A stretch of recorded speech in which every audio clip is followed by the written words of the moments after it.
Assalamualaikum warahmatullahi wabarakatuh.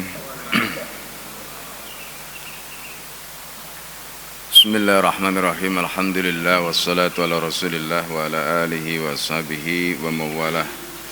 La hawla wa la quwwata illa billah. Rabbi shrah li sadri wa yassir li amri wahlul 'uqdatam min lisani yafqahu qawli. Allahumma inna a'udzubika an adilla wa dhalla zilla zalla aw adlima aw udlama aw ajala yajala alayya. Bapak Ibu dan saudara sekalian, para jamaah sholat subuh Masjid Al-Hidayah yang dimuliakan oleh Allah. Sebelum kita mulai, kita dahului dulu dengan baca surat Al-Fatihah. Pertama untuk mu'alif kitab ini, Al-Allamah Syekh Yusuf Al-Kandahlawi. Dan yang kedua, adi Al-Fatihah untuk ayah kami yang baru saja dipanggil Allah Subhanahu wa taala. Semoga Allah Subhanahu wa taala mewafatkan beliau dalam keadaan husnul khatimah, mengampuni segala khilaf dan dosanya, dan menerima seluruh amal solehnya. Ala hadiniyah wal kulli niyatin salihah. Al-Fatihah. A'udzubillahi minasyaitonir rajim. Bismillahirrahmanirrahim. Alhamdulillahi rabbil alamin. Iyyaka na'budu wa iyyaka nasta'in. Ihdinas siratal ladzina an'amta. Dan sebelum kita mulai, Al-Fakir ingin mengucapkan selamat Hari Raya Idul Fitri. Mohon maaf lahir batin. Taqabbalallahu minna wa minkum wa jalana minal aidin wal faizin wal amilin al mukhlisin. Amin. Kita akan lanjutkan di pembahasan tentang kisah inspirasi dari Zubair bin Awam dan putranya terkait dengan bagaimana mereka membagikan harta mereka, termasuk juga menyelesaikan hutang piutang. Nanti kita akan belajar bagaimana kisah Zubair bin Awam yang memiliki kekayaan yang luar biasa besarnya. Jadi kalau kita hitung sekarang dengan nilai dinar itu, nilainya bisa mencapai triliunan asetnya itu. Ya, ini aset para sahabat atau aset di antara sahabat yang luar biasa besarnya. Bismillahirrahmanirrahim. Qala al-mu'allif rahimahullah nafa'ana bihi wa bi'ulumihi fid dharaini amin. Qasmu Zubair ibn al-Awwam radhiyallahu anhu al-mala qissatuhu radhiyallahu anhu ma'al mamalik fi dzalika. Jadi Zubair bin Awwam ini adalah kisah Zubair bin Awwam. Zubair bin Awwam ini adalah putra dari Sofiyah binti Abdul Muttalib. Dengan kata lain, beliau itu adalah saudara sepupunya Rasulullah, karena Sofiyah itu adalah bibinya Rasulullah, ya, saudaranya ayahnya Rasulullah. Nah, ini yang perlu kita pahami. Jadi di sini disebutkan qissatu radhiyallahu anhu ma'al mamalik. Jadi kisah beliau dengan mamalik. Mamalik itu jamak dari mamluk. Mamluk itu adalah budak. Budak yang beliau miliki. Ya, fi dzalika, dalam hal ini. Akhraja Abu Nu'aim fil Khilyah. Abu Nu'aim telah mengeluarkan riwayat di dalam kitabnya Khilyah, yaitu Khilyatul Auliya wa Tabaqatul Asfiya. Itu nama kitabnya Al-Hafidz Abu Nu'aim. An Sa'id ibn Abdul Aziz, dari Sa'id ibn Abdul Aziz qala, berkata, kana li Zubair ibn al-Awwam radhiyallahu anhu alfu mamlukin. Zubair ibn al-Awwam itu memiliki 1000 budak. Ya, beliau memiliki 1000 budak. Coba bayangkan, satu orang punya 1000 budak, luar biasa. Yu'adduna ilaihil kharaja. Yu'adduna ilaihil kharaja, di mana budak-budak beliau ini membayarkan kepada beliau kharaj. Yang dimaksud di sini apa? Jadi mereka ini, budak-budak ini kan bekerja. Dan perlu kita pahami, budak di dalam Islam itu ada yang namanya budak mukatab, budak mudabbar, kemudian ada budak umul walad. Budak itu didapatkan di dalam Islam bisa melalui peperangan, karena budak ini bagian dari ghanimah. Ya, meskipun dia manusia, tetapi dia bisa dihukumi seperti barang. Karena itu statusnya seperti ghanimah. Jadi dia bisa dibagi kepada pasukan yang ikut perang. Nah, ini status budak. Kemudian yang kedua, cara mendapatkan budak adalah dengan cara membeli. Ya, dengan cara membeli. Jadi kalau misalnya ada orang menjual budak, kita bisa beli budak itu seperti barang. Nah, ini status budak. Oleh karena itu jangan salah memahami karena budak itu statusnya seperti barang, sehingga ada istilah di dalam Al-Quran itu ma malakat aimanukum. Ma malakat aimanukum itu artinya budak yang kalian miliki, statusnya seperti harta. Oleh karena itu budak perempuan ketika dia dimiliki oleh tuannya, maka dia boleh ditiduri. Ya, sebagaimana tuannya itu meniduri barang yang dia miliki. Itu hukum di dalam Islam, ya. Nah, ini yang harus kita pahami. Dan itu nanti statusnya sah, bukan masuk dalam kategori perzinaan, tidak. Nah, ini yang harus kita pahami. Budak beda dengan pembantu, ya. Nah, jadi jangan disamakan nanti kalau punya pembantu disamakan hukumnya seperti budak. Tidak, beda. Budak bukan pembantu. Beda hukumnya, ya. Nah, ini. Jadi karena itu status hukum pembantu jangan disamakan nanti karena boleh meniduri budak, pembantunya ditiduri, nggak boleh. Ya, statusnya beda. Ya, ini namanya mengkiaskan dengan cara yang ngawur ini, ya. Nggak boleh. Nah, jadi ini yang harus kita pahami. Jadi pertama adalah budak mukatab. Budak mukatab ini adalah budak yang dia itu dia bisa membebaskan dirinya. Dengan cara apa? Membayar. Misalnya harga dia itu kalau dijual oleh majikannya itu berapa, maka harga itu yang kemudian dia bayarkan, ya. Dengan cara apa dia membayar? Dengan bekerja.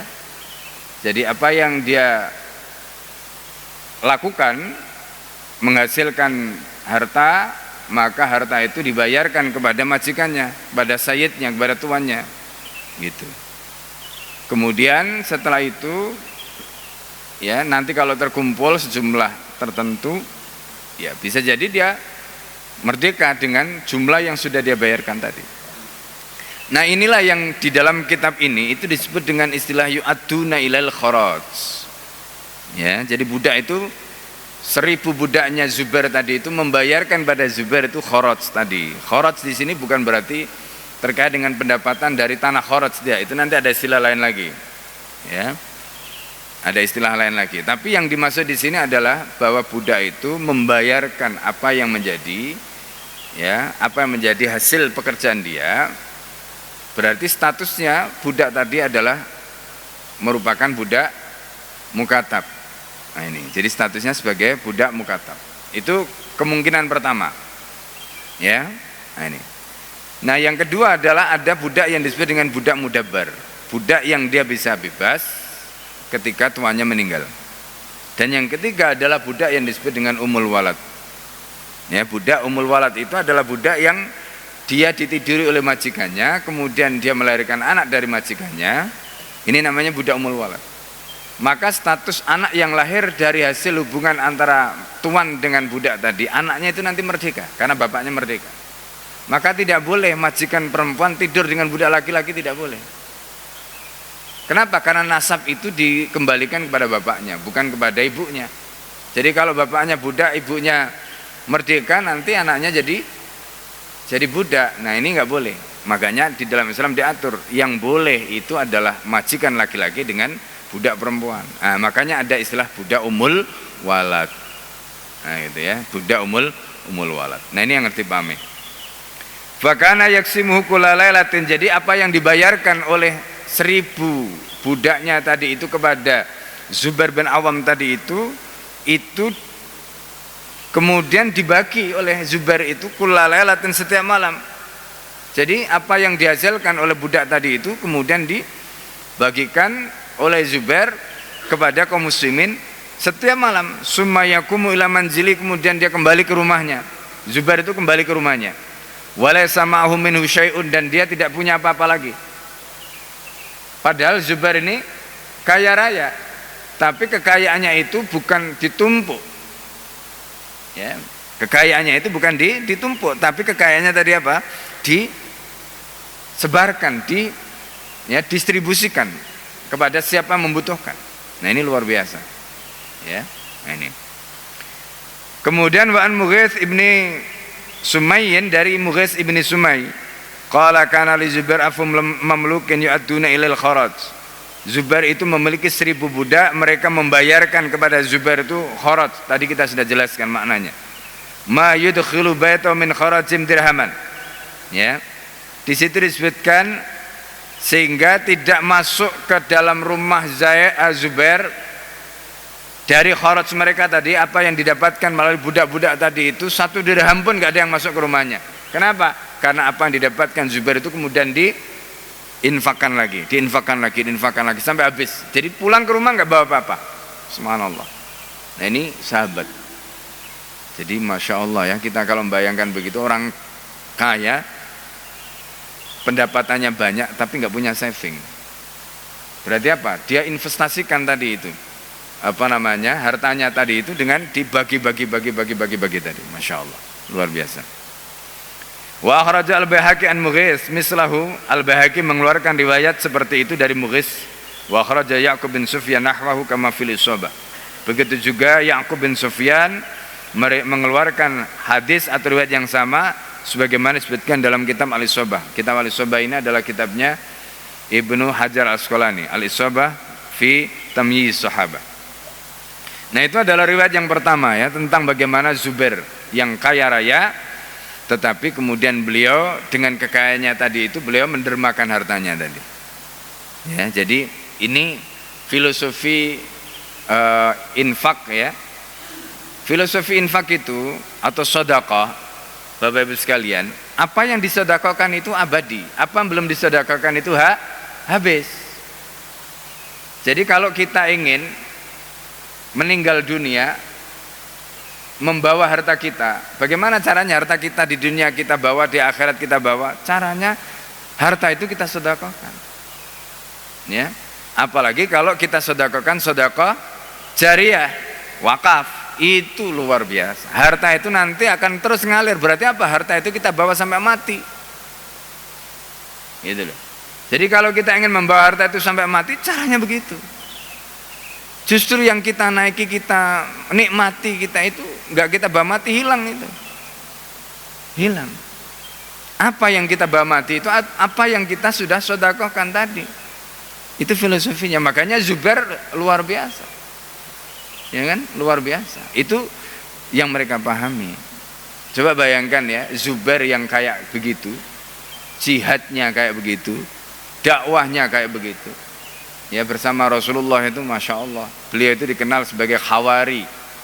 Ya, orang yang siap menjadi perisai hidup Nabi. Ya, artinya mempertaruhkan nyawanya untuk Rasulullah SAW. Itu Zubair. Dididik oleh orang tuanya, Sofiyah, Sayyidah Sofiyah, begitu luar biasa itu Zubair. Kemudian menjadikan dirinya itu istilahnya itu diserahkan untuk membela Rasulullah sampai apapun taruhannya beliau lakukan. Itu maka disebut Hawariyun Nabi. Itu Zubair. Kurang apa coba? Ya. Hartanya begitu banyak itu beliau tadi gunakan tadi. Ya, itu harta yang beliau gunakan tadi harta cash. Karena beliau punya aset banyak. Nah, nanti kita lihat di riwayat berikutnya ini bagaimana cara beliau berbisnis. Ya, dan bagaimana waroknya beliau dalam bisnis. Ini luar biasa. Kemudian riwayat yang kedua, mawaqa bainahu wa baina Abdullah ibnihi Abdullah radhiyallahu anhuma fi dainihi. Kemudian riwayat yang kedua adalah riwayat yang terkait dengan kisah Zubair dengan putranya Abdullah bin Zubair radhiyallahu anhu, semoga Allah meridai keduanya, fi dainihi, mengenai hutang beliau. Jadi Zubair ini pengusaha. Ya, pebisnis. Jadi beliau punya hutang, tapi hutangnya itu bukan hutang konsumtif. Ya, hutangnya bukan hutang konsumtif, tapi hutangnya itu hutang produktif.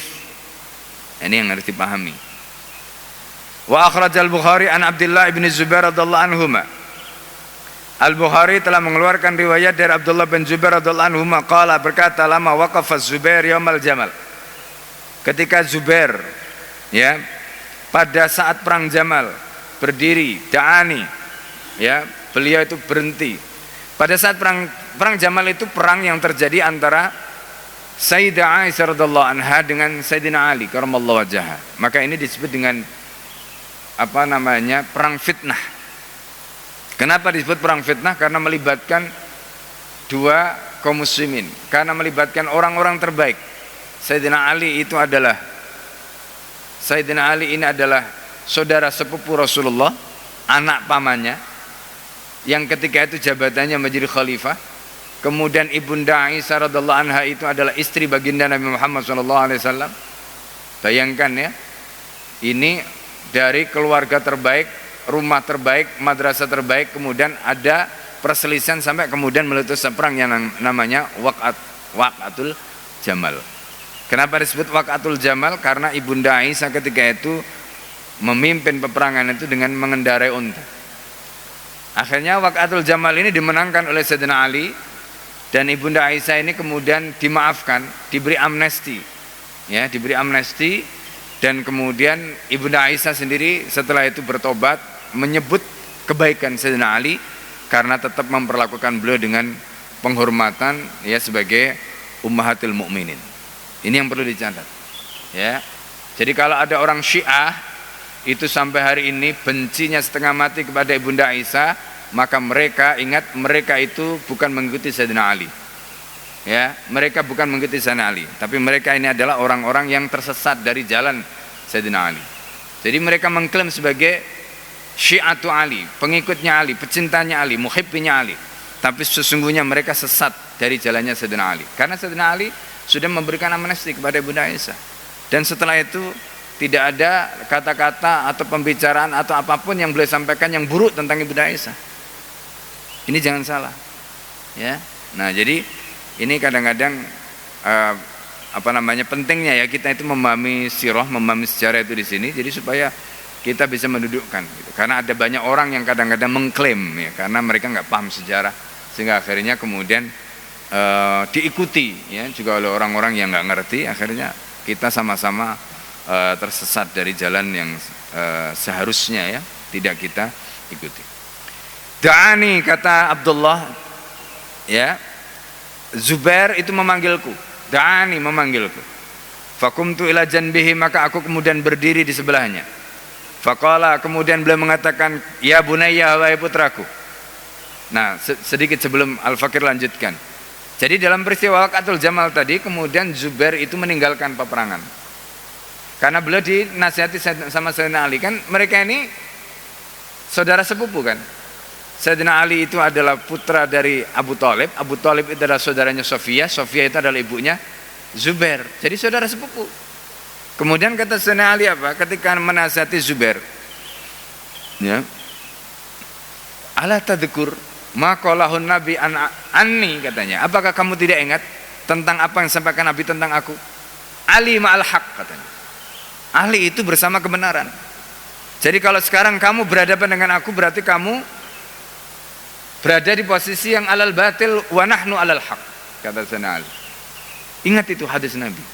Setelah beliau mengingat hadis Nabi itu, akhirnya kemudian beliau hatinya luruh dan kemudian meninggalkan peperangan tadi, dan tidak jadi ikut. Meskipun kemudian nanti beliau itu di tengah perjalanan itu dibunuh. Ya, nanti ada kisahnya di sini. Beliau mengatakan, ya bunayya, wahai anakku, innahu la yuqtalul yaum, hari ini tidak akan ada yang terbunuh illa dhalimun, kecuali orang yang zalim, au madlumun, atau orang yang dizalimi. Jadi yang terbunuh, karena ini perang fitnah kan, perang fitnah antara orang Islam, antara sahabat. Jadi nggak ada yang terbunuh di dalam perang ini kecuali satu orang yang zalim, berarti orang itu melakukan kezaliman, atau orang yang dizalimi. Kata beliau begitu. Wa inni la urani, dan aku tidak meyakini diriku, tidak melihat diriku illa sa'uqtalu, kecuali aku akan dibunuh al-yauma, hari ini, madluman, dalam keadaan aku dizalimi. Menurut beliau, jadi beliau, aku kalau nanti aku terbunuh pada hari ini, maka aku di posisi aku terzalimi. bukan aku yang melakukan kedzaliman. Ini kata Zubair. Jadi setelah beliau meninggal mengikuti nasihat Sayyidina Ali, lalu kemudian beliau meninggalkan peperangan tadi. Ya, meninggalkan peperangan tadi dan kemudian dibunuh. Siapa membunuh beliau? Dijelaskan yang membunuh beliau itu, ya. Di situ disebutkan yang membunuh itu adalah Amr bin Jarmus. Ya, Amr bin Jarmus, dan beliau dibunuh di lembah namanya Wadi Siba. Lembah namanya Wadi Siba. Dalam perjalanan meninggalkan tempat itu. Ya, tengah perjalanan kemudian dibunuh. Makanya apa yang beliau sampaikan tadi, illa sa'uqtalul yawma madluman, kecuali aku akan terbunuh pada hari ini dalam keadaan aku didolimi. Dan betul, beliau akhirnya terbunuh dalam keadaan didolimi karena beliau sudah meninggalkan peperangan tadi dan beliau bertobat. Ya kan? Dalam kondisi seperti itu berarti apa? Status beliau bukan orang yang melakukan kedoliman, tapi madluman. Ya, posisinya adalah posisi didolimi. Wa inna min akbari hammi, kata beliau, yang menjadi kekhawatiranku, kegelisahanku yang paling besar, katanya, kalau aku nanti mati, yang menjadi kekhawatiranku paling besar apa? Ladaini, hutangku. Beliau punya hutang, hutangnya banyak sekali. Ini hutangnya Zubair. Ya, tapi ingat, hutang yang banyak itu asetnya juga banyak. Asetnya banyak. Jadi punya hutang banyak, asetnya banyak. Nah, jadi dari sini kita bisa melihat, ya, bukan berarti orang hutang tidak boleh. Boleh orang hutang, tapi dia jangan sampai besar pasak daripada tiang, gitu loh. Jadi hutangnya lebih besar daripada asetnya, nggak boleh kalau begitu. Nah, itu nanti menyusahkan. Nah, jadi beliau ini hutangnya banyak, karena itu yang beliau khawatirkan, kata beliau. Kemudian beliau mengatakan, afatara dayanana yubki min malina syai'an, apakah menurut kamu harta kita, harta kami ini masih akan tersisa jika dipakai untuk membayar hutang? Katanya. Ini pertanyaan beliau. Faqala ya bunayya, kemudian beliau mengatakan, wahai anakku, jualah malana, harta yang kita miliki, yang kami miliki, faqdi daini, kemudian kamu bayar hutangku. Nah, ini wasiat beliau, ya. Kemudian beliau mengatakan wa ausa bisulus. Jadi selain beliau, ini wasiatnya beliau sebelum meninggal. Aset-asetku kamu jual, kemudian hutang-hutangku kamu lunasi dengan aset tadi. Ini yang beliau sampaikan. Ini wasiat pertama. Ini makanya tugas ahli waris, ya, pertama itu adalah menyelesaikan tanggungan, terutama hutang piutang ini, ya. Nah, hutang piutang itu ada dua, ada yang terkait dengan hukukullah dan hukukun adami. Gitu. Jadi hukukullah dan hukukun adami. Jadi kalau terkait dengan hutang pada Allah segera selesaikan. Misalnya nih, ya, contoh, ya, seperti pengalaman kami kemarin, ya, ketika ayah tidak ada itu, beliau meninggalkan sholat subuh karena mulai mengalami kondisi drop itu pada saat malam. Jadi sholat maghrib masih sholat berjamaah di masjid, isya masih sholat, kemudian sudah mulai menurun drop itu, sehingga sholat subuh itu masih antara sadar dan tidak sadar gitu. Duhur, kemudian habis asar itu udah mulai naza, ya. Jadi yang ditinggalkan 3 waktu, ya, yang tinggalkan 3 waktu. Sholat 3 waktu itu langsung kita qadha, langsung kita bayarkan, karena ini hutang pada Allah yang harus kita segerakan, ya. Kemudian satu lagi itu puasa Ramadan, ya, puasa Ramadan hari ke-30. Beliau itu kebetulan memang kondisi fisiknya. Jadi alhamdulillah bulan kemarin sempat puasa 29 hari, hari ke-30 saja. Agak fisiknya menurun sehingga gemeter gitu, ya. Akhirnya membatalkan puasanya. Nah, itu kita bayarkan fidyahnya, harus segera kita bayarkan. Ini hutang kepada Allah. Nah, hutang kepada manusia juga begitu. Kalau ada hutang, nah nanti ada penjelasan di sini. Bagaimana Zubair itu punya hutang yang begitu banyak, lalu bagaimana Abdullah bin Zubair ini menyelesaikan hutangnya. Asetnya masih ada, asetnya itu masih ada, dan gak segera dibagi kepada ahli waris. Ditunggu sampai 4 tahun, diumumkan itu. Jadi 4 tahun itu diumumkan siapa-siapa yang punya sangkut paut dengan Zubair, silakan datang pada kami. 4 tahun. Ya, ditunggu 4 tahun. Jadi bayangkan itu.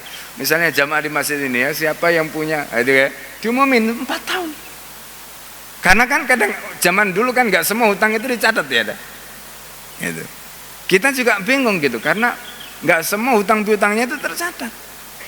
Maka ditunggu sampai 4 tahun itu. Ya. Nah, ini pelajaran penting bagi kita.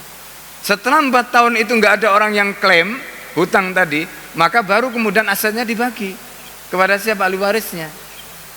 Gitu. Nah ini pelajaran penting yang bisa kita ambil nanti dari riwayat ini.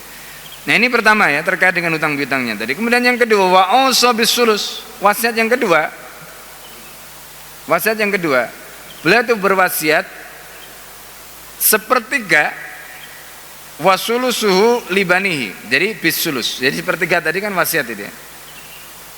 Nah sepertiganya itu diwasiatkan kepada siapa? Kepada anaknya Zubair, anaknya Abdullah bin Zubair. Kenapa anaknya Abdullah bin Zubair? Nah, ini. Jadi Abdullah itu anak yang paling besar.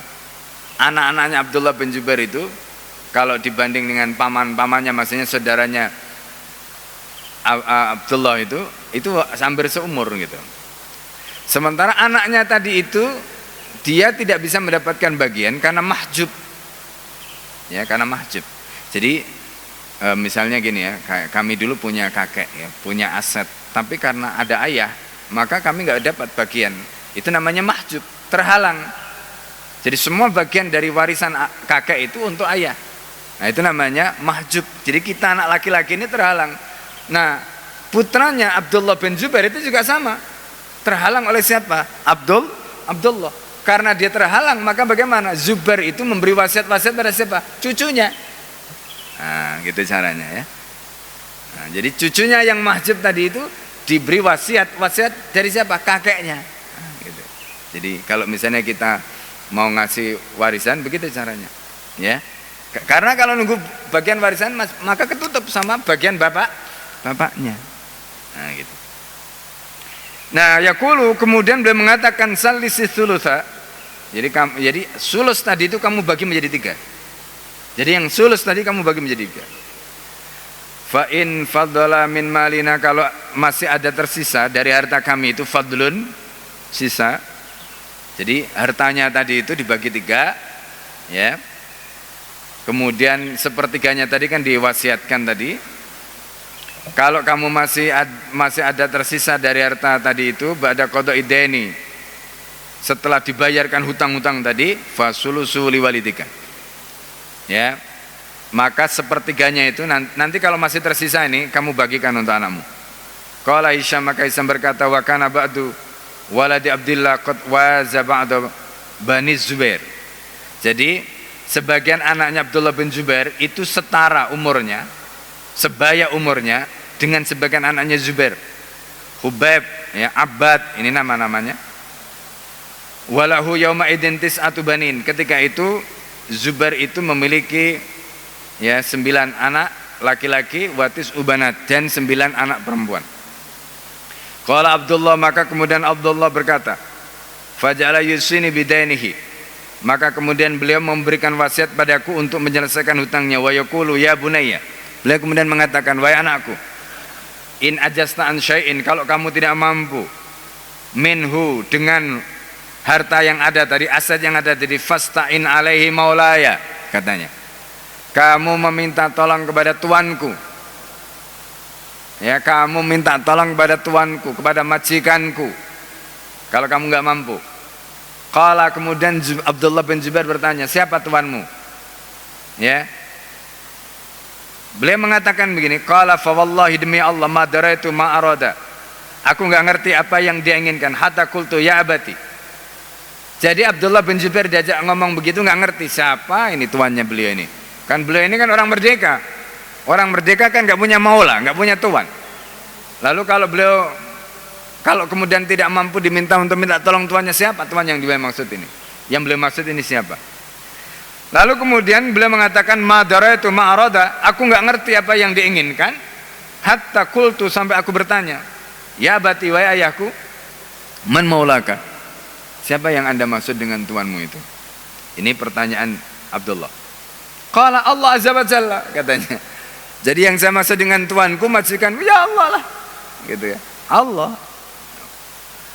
Kemudian beliau mengatakan, qala fa wallahi, kata, ini pesannya Zubair, fa wallahi, demi Allah, ma waqa'tu fi kurbatin min dainihi. Ini kata-kata Abdullah, ya. Ini kata-kata Abdullah. Demi Allah, katanya. Ini yang ngomong ini sahabat, ya. Sahabat ini walinya Allah, ya.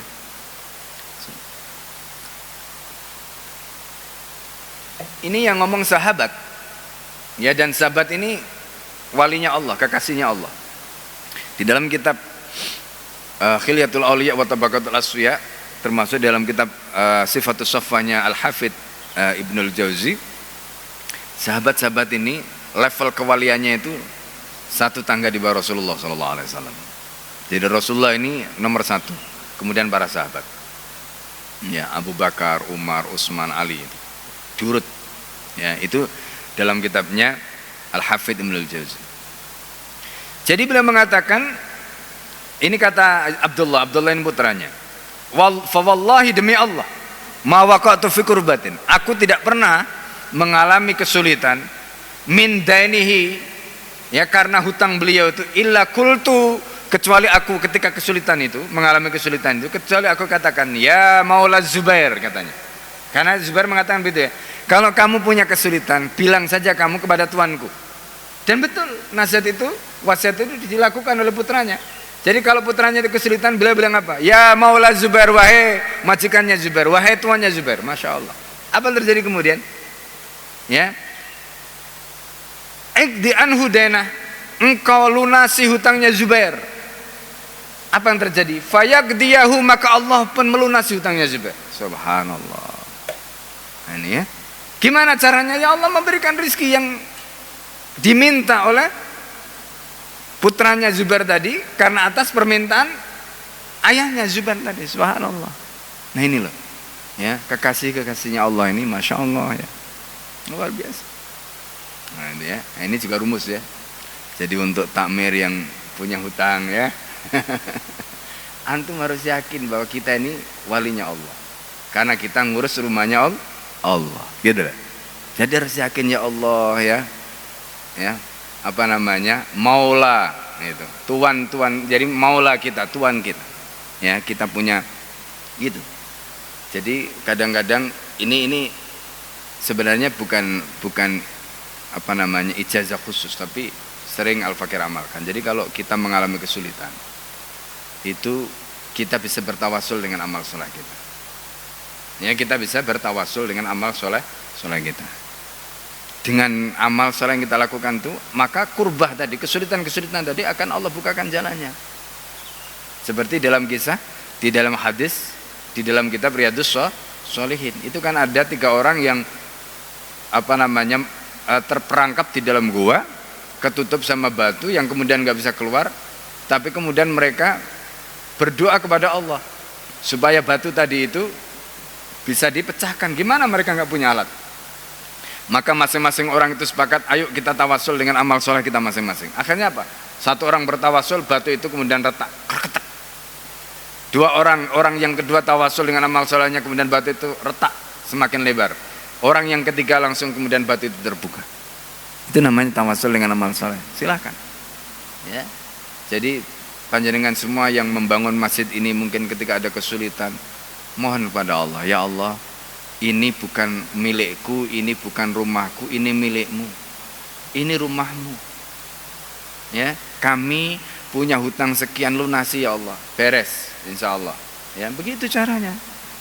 Itu namanya tawasul dengan amal soleh, itu. Jadi nggak usah pusing, ya, mengurus rumahnya Allah kok pusing, gitu lah. Nah ini pelajaran dari riwayat tadi. Nah, ini kalau wali itu begitu ngomongnya. Ya, ini jurus langit ini, ya. Nah, gitu. Baik, ya, kemudian setelah itu fakutila Zubairu, maka Zubair kemudian akhirnya terbunuh. Walam yada dinaran, dan beliau tidak meninggalkan 1 dinar, wala dirhaman, dan 1 dirham. Ini yang cash, ya. Beliau tidak meninggalkan uang cash. Kenapa? Karena tadi cashnya itu sudah dibagi-bagi, nggak ada cash. Yang ada berupa aset, ya, yang ada berupa aset, dan asetnya itu bukan aset yang bergerak. Istilahnya itu bukan aset yang liquid, yang langsung bisa dicairkan, gitu loh. Nah ini, illa aradina, kecuali tanah. Aradin itu jamak dari ard. Ya, aradina itu adalah jamak dari tanah. Ya, ard. Minha al-ghaba, itu diantaranya tanah yang dimiliki itu ada kawasan namanya al-ghaba. Al-ghaba itu ada di Madinah. Al-ghaba itu satu tempat yang ada di Madinah. Wa ihda asyara, ini aset beliau punya aset di al-ghaba di Madinah. Satu ya. Yang kedua, beliau punya aset berupa ihda asyara daran, 11 rumah di Madinah. Nah, ini aset. Ya. Aset liquidnya berupa uang cash tidak ada, tetapi beliau punya aset tidak bergerak berupa tanah satu. Kemudian aset yang berupa rumah ada berapa? Ada 11 di Madinah. Daro ini 2 rumah lagi di Basrah di Irak. Daron 1 rumah lagi di Kufah Irak. Kemudian 1 lagi rumah di Mesir. Jadi 11 di Madinah. Kemudian 2 rumah di Basrah, 1 rumah di Kufah, 1 rumah di Mesir. Berapa tadi itu? Ya. 11 dengan 2 berarti 12, ya kan, ditambah 1 2 14 semua asetnya, dan tanah yang tadi di ghobah tadi itu. Kemudian qala, beliau berkata, wa inna makana dainu alladhi alaihi anna ar-rajula kana yatihi. Kenapa? Nah, ini Abdullah bin Zubair cerita. Kenapa beliau punya hutang begitu banyak? Gitu. Kenapa beliau itu punya hutang begitu banyak? Nah, ini ceritanya. Asal muasal kenapa beliau punya hutang banyak. Kata beliau, hutang-hutang Zubair itu berasal dari anar rajula kana ya'tihi bil mal. Jadi kalau ada orang datang membawa harta kepada beliau, ya, fayastaudiuhu, maka orang itu akan menitipkan hartanya kepada Zubair, karena Zubair ini orang yang amanah. Hartanya dititipkan, ya, wati'ah, ya. Jadi fayastaudiuhu iyahu fayaqulu Zubair, maka Zubair mengatakan, la, aku nggak mau kamu titipi. Nah, ini nanti menunjukkan kewaraan beliau. Walakinnahu, tetapi salafun, status hartamu ini bukan wati'ah, bukan titipan, tetapi salaf, hutang, katanya. Jadi beliau itu dititipi, kan kalau titipan kan bukan hutang. Tapi kata beliau, enggak, aku enggak mau kamu titipi, ini kamu berikan padaku sebagai hutang saja. Kenapa beliau mengambil sikap begitu? Karena beliau, ini alasan beliau, fa inni akhsha alaihi ad-dhai'ata, karena aku khawatir nanti aku ini akan menyia-nyiakan amanahmu. Masya Allah. Dikasih titipan tidak mau, padahal enggak bayar, tinggal mengembalikan kalau ini, tapi beliau khawatir nanti titipannya ini disia-siakan, bisa berkurang, bisa hilang, khawatir beliau, ya kan? Lalu kemudian beliau katakan, enggak, aku enggak mau. Kalau mau, ini aku anggap sebagai hutang, nanti kalau kamu perlu aku akan bayar. Nah, begitu. Itu yang menyebabkan kenapa Zubair punya hutang banyak. Nah, ini ya, itu yang menyebabkan kenapa Zubair itu punya hutang banyak. Nah, ini beda dengan Mu'ad bin Jabal. Mu'ad bin Jabal juga sama, punya hutang banyak. Tapi Mu'ad bin Jabal punya hutang banyak itu karena sodakohnya.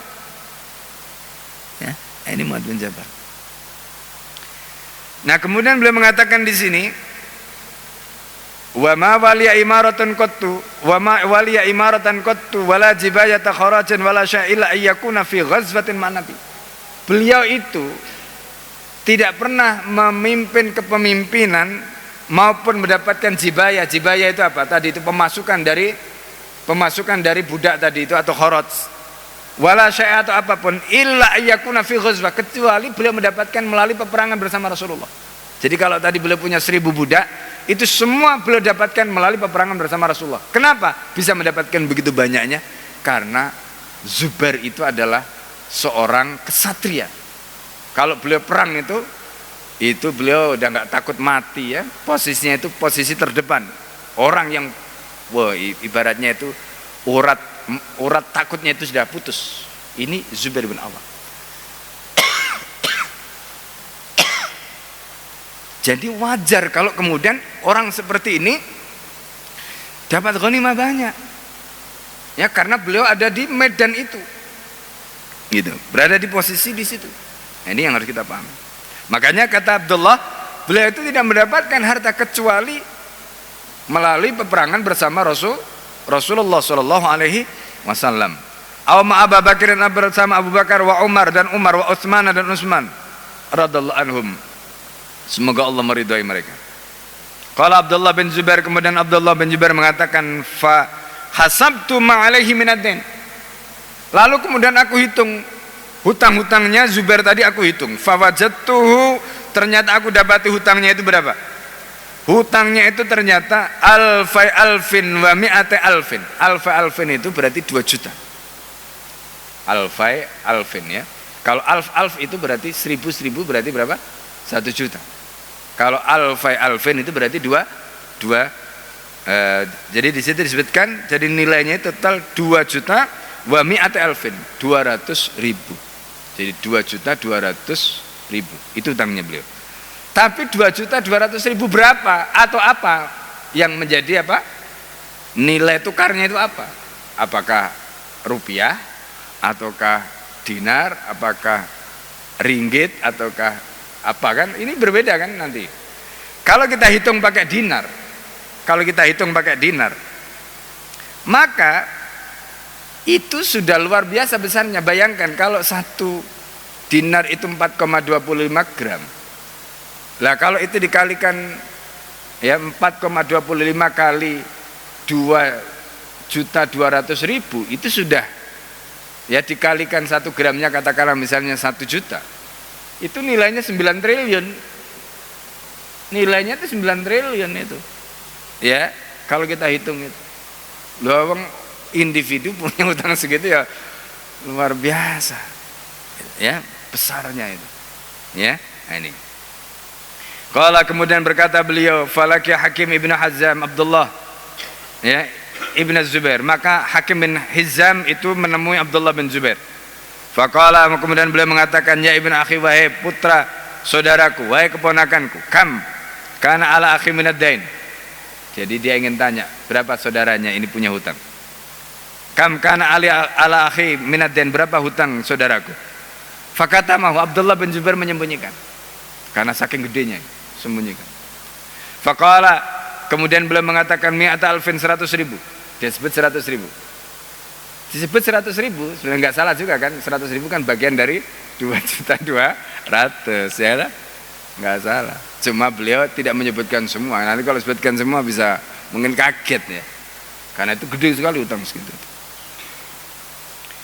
Faqala Hakim, maka Hakim berkata, wallahi demi Allah, ma'ura amwalakum tisa'uli hadi, aku tidak melihat harta kamu cukup untuk nutupi loh. Itu padahal yang disebutkan cuma berapa? 100.000. Apalagi kalau yang disebutkan 2.200.000, lebih nggak cukup lagi, ya kan? Nah ini. Faqala lalu Abdullah, maka berkata Abdullah kepadanya, afara'aitaka in kanat alfa alfin wa mi'ati alfin. Lalu bagaimana kalau kamu tahu hutangnya itu 2.200.000 katanya. Oh, kamu tahu hutangnya 100.000 saja kamu bilang nggak cukup, apalagi kalau kamu tahu hutangnya 2.200.000. Subhanallah. Qala, kemudian kata beliau, ma'arakum tutikun ahadak, aku tidak melihat kamu mampu untuk menyelesaikan itu, mampu untuk melunasi itu. Kemudian beliau mengatakan, fa in ajastum an syai'in minhu, kalau kamu tidak mampu menyelesaikannya, fasta'inu bi, maka kamu minta tolonglah kepadaku. Nah ini penting ya. Jadi Masya Allah ya, ini juga contoh akhlaknya para sahabat. Saudaranya punya hutang ketika meninggal dunia, dia nggak bilang, kamu kan anaknya, kamu harus menyelesaikan. Ya, itu. Saya kan bukan anaknya itu. Padahal ini saudaranya. Ya kan, nggak boleh begitu.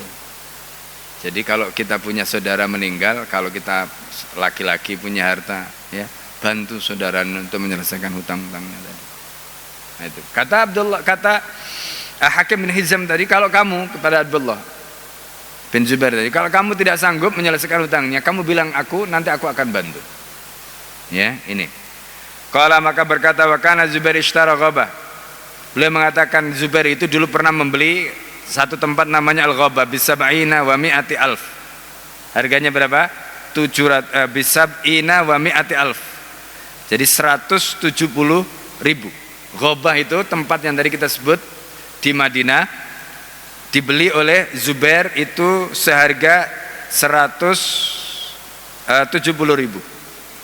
Faba'aha kemudian dijual oleh Abdullah bi alfi alfin wa sittimi'ati alfin. Dijual berapa? Alfi alfin berarti 1 juta, sittimi'ah berarti berapa? 600, 1.600.000. Untung ya, untung besar. Belinya cuma 170.000, dijual 1.700.000 ya, 1.600.000 ya, sittimi'ah. Ini. Summa qama kemudian beliau berdiri. Faqala man kana lahu ala Zubair. Siapa yang punya ya sangkut paut hutang piutang dengan Zubair, hakun hak fal yuwafina bil ghabati, maka kami akan bayar dengan ghabah ini. Ini kata beliau. Aku akan bayar dengan tanahnya beliau ini. Fa'atahu Abdullah bin Ja'far, maka Abdullah bin Ja'far mendatangi beliau. Radallahu anhu wa kana lahu ala Zubair arba'umi'a alfin. Kemudian beliau mempunyai hak, yang mempunyai piutang dari Zubair sebanyak berapa? 400.000. Jadi Ja'far nih ya, Abdullah bin Ja'far ini punya piutang kepada Zubair, piutangnya 400.000. Kemudian dia mendatangi Abdullah bin Zubair, faqala li Abdullah, dia mengatakan pada Abdullah bin Zubair, in syi'tum taraktuha lakum. Kalau kamu mau aku serahkan itu kepada kamu. Kata nama Abdullah bin Ja'far ini. Qala Abdullah, kata Abdullah, la, tidak. Qala fa in syi'tum, kalau kamu mau, ja'altumuha fi ma tuakhiruna in akhartum. Ya, jadikanlah itu fi ma tuakhiruna, apa yang kamu tangguhkan, in akhartum, kalau kamu menangguhkan. Faqala Abdullah, maka Abdullah kemudian mengatakan, la, tidak. Qala faqta'u li kit'ah. Kalau begitu gini. Ya, karena tadi kan nilainya berapa? Nilai ghabah tadi itu kan 1.600.000. Ya. Hutangnya kepada Abdullah bin Ja'far adalah 400.000. Jadi kan kalau misalnya dibayarkan itu kan masih sisa. Maka kemudian beliau mengatakan, ya sudah, kamu tak bayar dengan jadi misalnya kalau dijual tadi harganya 1.600.000, maka hutangnya cuma 400.000. Berarti kan dia hanya dapat sebagian kan, tidak semua. Maka dibayar dengan sebagian itu. Faqala Abdullah, maka Abdullah kemudian mengatakan, laka min hahuna ila huna. Kamu kalau begitu bagianmu cuma sepetak ini, dari sini ke sini ya. Nah itu. Qala kemudian berkata, faba minha. Kemudian beliau menjualnya. Dari situ faqada danahu, kemudian beliau membayarkan hutangnya, fa'ufahu, dan cukup. Wa baqiya minha arba'asum, dan masih ada 4 bagian lagi. Kan tadi itu ya. Jadi ada 1 ya, kalau dibagi 4 gitu kan. Ya, kalau misalnya, jadi masih ada 4 bagian lagi. Wanis, jadi ada 4 bagian dan setengah. Faqadima ala Muawiyah, kemudian beliau datang pada Muawiyah. Wa inda Amr ibnu Utsman, kemudian Muawiyah itu ditemani Amr ibnu Utsman, wal Mundhir ibnu Zubair, dan Mundhir bin Zubair, wa ibnu Zam'ah, dan ibnu Zam'ah. Faqala lahu Muawiyah, Muawiyah berkata kepadanya, kam qawamtal ghabah, berapa kamu nilai ghabah? Berarti ini kan kalau kita lihat Zubair itu kan wafat pada zaman siapa? Zaman Sayyidina Ali. Muawiyah berkuasa setelah itu ya kan, setelah Sayyidina Ali, setelah perang Siffin. Perang Jamal lebih dulu dibanding perang Siffin. Nah, jadi kalau kita lihat dari peristiwa ini ya, maka kata pensyarah kitab ini, beliau tidak datang pada Muawiyah langsung ya, tapi datangnya nanti kemudian setelah selesai. Kemudian beliau mengatakan, qala, berapa kamu nilai bagian-bagian dari yang ada tadi itu? Qala kullu sahmin mi'atu alfin, satu bagian itu nilainya 100.000. Itu satu bagian 100.000. Qala kam baqiya, lalu berapa lagi yang masih tersisa? Qala arba'atu asum wanis, jumlahnya ada 4 saham, 4 bagian, wanis dan setengah. Jadi kalau dikali 4, 400.000 400.000 ditambah setengahnya berarti sekitar 600 ya kan? Kan satu bagiannya 400, kalau setengahnya kan 200, berarti kan kalau ada 4 bagian berarti 600 ya kan? Faqala al-Mundhir bin Zubair, kemudian Mundhir bin Zubair mengatakan qad akhadtu saman bi mi'atil, ya aku telah mengambil satu bagian dengan 100.000 harganya. Wa qala Amr bin Utsman, dan Amr bin Utsman mengatakan akhadtu saman bi mi'ati alfin, aku telah mengambil bagian ya 100.000. Qala Zam'ah juga begitu, mengambil 100.000. Faqala Muawiyah, kam baqiya, kalau begitu berapa yang masih tersisa? Tinggal 1,5 katanya. Baik. Kemudian Muawiyah mengatakan qad akhadtu bi khamsina wa mi'ati alf. Ya. Kemudian kata beliau, ya kalau begitu ya aku beli dengan harga 150 ya 150.000.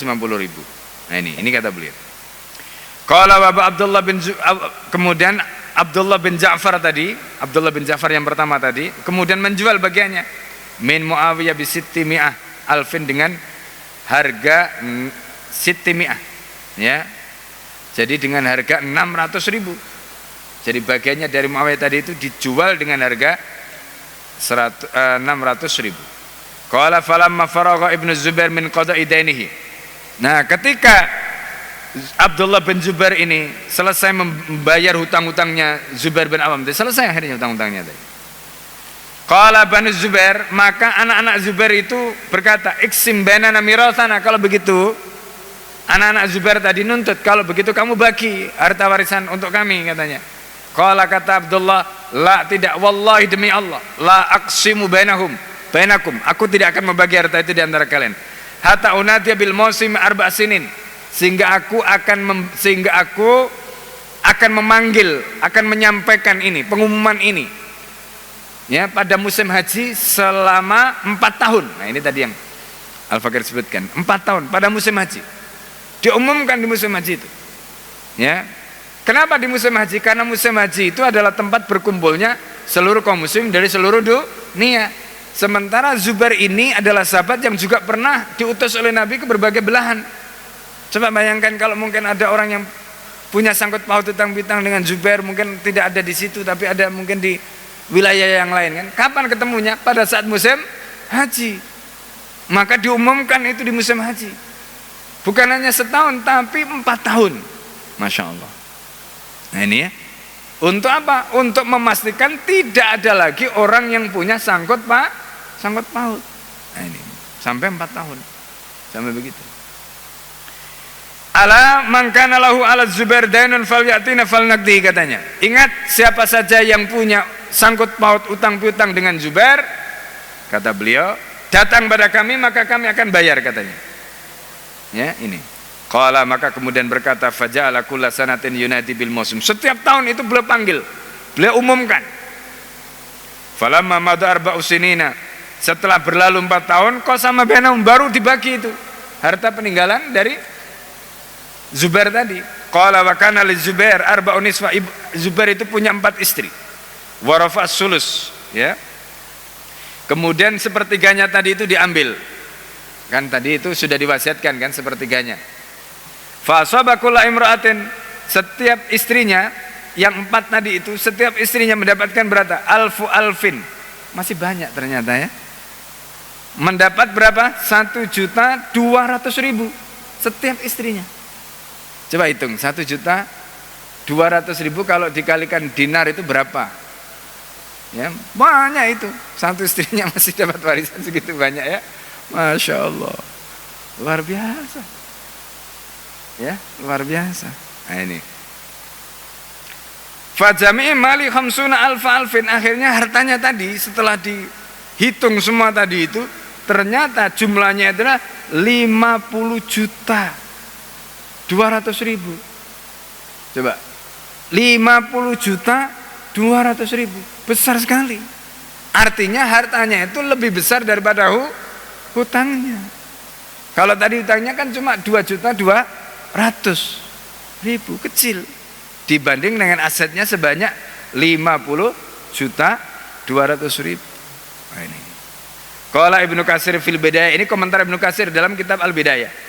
Majmu' maka sama bainal warasa, jumlah yang dibagi kata Ibnu Katsir kepada ahli warisnya itu samania wa salasuna alfa alfin. Ya 38 juta. Ya 38 juta. Wa arba'umi'ati alfin 400.000. 38 juta 400.000. Itu yang dibagi kepada ahli warisnya. Dari total 50 juta tadi. Ya kan? Wasulus, sedangkan sepertiganya tadi yaitu ya al-musibiha al-musabihi yang dijadikan wasiat tadi 19 alf, yaitu sebanyak 19 juta tadi, wa mi'at alfin dan 200.000 itu diberikan kepada siapa? Yang dapat wasiat tadi. Fatilkal jumlatu, maka jumlahnya sab'atun wa khamsuna alfin, ya sebanyak 57 juta. Wasittu mi'ah dan 600.000. Wadainul mukharraj qabla dzalika alfin, sementara utang yang harus sebelum itu tadi itu yang dikeluarkan tadi alfin itu 1.200.000. Fala hadza yakunu, maka berdasarkan riwayat ini jami'u ma tarakatu min ad-dain wal wasiyah wal miras tis'atan wa khamsina alf, yang ditinggalkan dari hutang dan wasiatnya serta warisnya tadi itu sebanyak 50 juta, ya 59 juta 800.000. Nah, ini wa inna manabbahna, ya kan kami perlu memberikan catatan di sini ala hada li'annahu waqa'a fi sahihil Bukhari, kata beliau, karena inilah riwayat yang dinyatakan di dalam kitab Sahih Bukhari, ma fihi nadar, ya yan bagi ayunabbah lahu. Jadi ini catatan beliau, jadi itu ada catatan yang perlu menjadi perhatian. Nah inilah Bapak Ibu dan saya sekalian yang dimuliakan oleh Allah, ya kisah yang luar biasa bagaimana penyelesaian hutang piutang, mulai dari Zubair yang punya hutang banyak tapi punya aset yang luar biasa, kemudian meninggalkan putra ya yang luar biasa juga, Abdullah, yang menyelesaikan hutang piutangnya tadi. Nah ini juga penting ya. Nah ini penting menjadi catatan bagi kita semua. Makanya pentingnya ilmu. Bayangkan kalau orang mati meninggalkan anak-anaknya nggak punya ilmu, nggak ngerti gimana cara menyelesaikan persoalan orang tuanya ditinggal ini. Ya, punya hutang piutang nggak tahu bagaimana caranya. Ya, punya hak yang harus diselesaikan nggak ngerti bagaimana, maka akan menjadi masalah ya. Baik, mungkin itu yang bisa Al-Fakir sampaikan karena sudah lewat waktu syuruk ya. Kita tutup kajian pada pagi hari ini dengan membaca doa kafaratul majelis. Subhanakallahumma hamdika asyhadu an la ilaha illa anta astaghfiruka wa atubu ilaik. Assalamualaikum warahmatullahi wabarakatuh.